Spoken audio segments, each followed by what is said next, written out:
Bicara tentang mahasiswa, tentunya tidak lepas dari adanya lembaga mahasiswa. Salah satunya adalah lembaga tingkat universitas.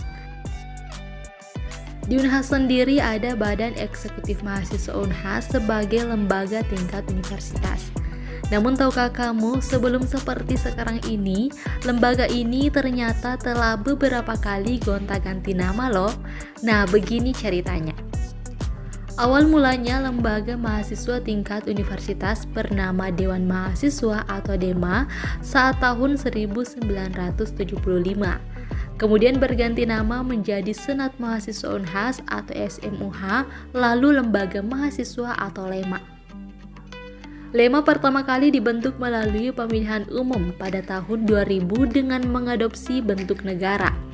Berdasarkan data identitas edisi awal Maret tahun 2002, LEMA dinahkodai oleh Haryanto selaku presiden terpilih kala itu. Haryanto bersama beberapa pengurus LEMA lainnya melakukan aksi di kantor Telkom dan relokasi Pantai Losari. Akibatnya Majelis Tingkat Mahasiswa atau MTM pun menjatuhkan skorsing selama 10 hari. Dengan alasan ketua MTM masa itu, Ramli, sudah memperingatkan agar tidak banyak beraktivitas di luar kampus. Setelah diskorsing, Presiden LEMA ini tak lagi muncul beserta pengurusnya. Kondisi tersebut membuat LEMA mengalami kekosongan kepemimpinan hingga pemilihan presiden selanjutnya mengalami kendala. Hal ini dikarenakan parlemen yang diketuai oleh Ramli memecat anggota Komisi Pemilihan Umum dan lembaga mahasiswa tingkat fakultas tak memberi respon baik. Beberapa bulan LEMA tak terdengar, akhirnya topik LEMA menjadi perbincangan Senat Mahasiswa Fakultas se-Unhas. Kabar akan kehadiran LEMA hanya sebatas pendiskusian. Mantan Ketua DEMA tahun 1977 sampai pada tahun 1978 memberikan komentar terhadap kondisi lembaga kemahasiswaan tertinggi ini. Mampetnya LEMA buntut pemikiran rektor, pimpinan fakultas, dan aktivis kemahasiswaan yang tidak ada titik temu, ujar Dr. Andes Taslim Arifin MA dikutip dari Identitas edisi awal Januari 2004. Ketua BEM se-Unhas pun membentuk Forum BEM Unhas atau FBU yang lembaganya berbentuk presidium dan dipimpin oleh koordinator.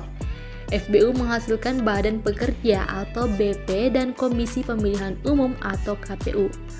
Badan Pekerja berfungsi menyusun alur pikir dan matriks kegiatan pembentukan LEMA kembali. Saat itu, M. Aris Yasin terpilih sebagai koordinator.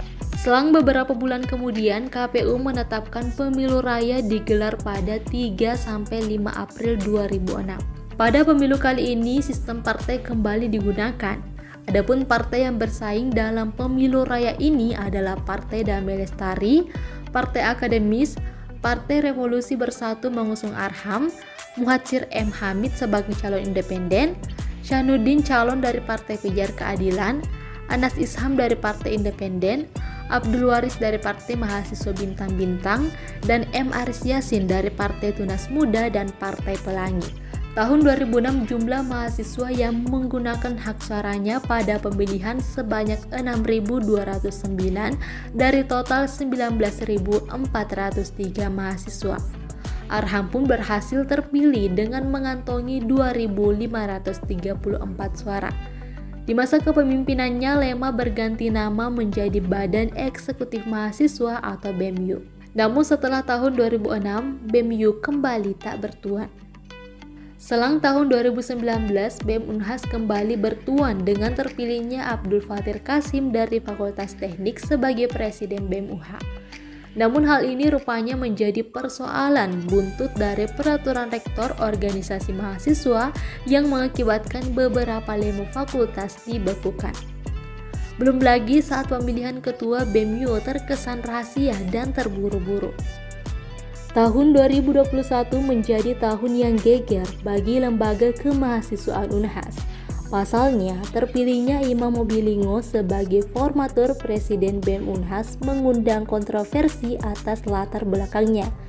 Imam saat terpilih sebagai Presiden BEM Unhas merupakan mahasiswa profesi yang bertentangan dengan peraturan rektor organisasi mahasiswa dan konstitusi keanggotaannya dalam musyawarah mahasiswa.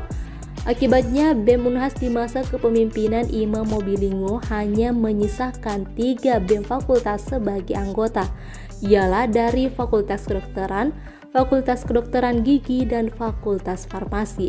Adapun selebihnya menarik diri dari BEM Unhas. Saat ini wacana adanya pemilu raya samar-samar kembali terdengar setelah Imam Mobilingo resmi menyelesaikan masa jabatannya. Demisionernya pengurus BEM Unhas membuat kepemimpinan BEM Unhas mengalami kekosongan. Hingga saat ini mahasiswa tengah menanti-nanti bagaimana sistem pemilihan ketua BEM Unhas dan siapakah yang akan maju nantinya di pemilihan tersebut.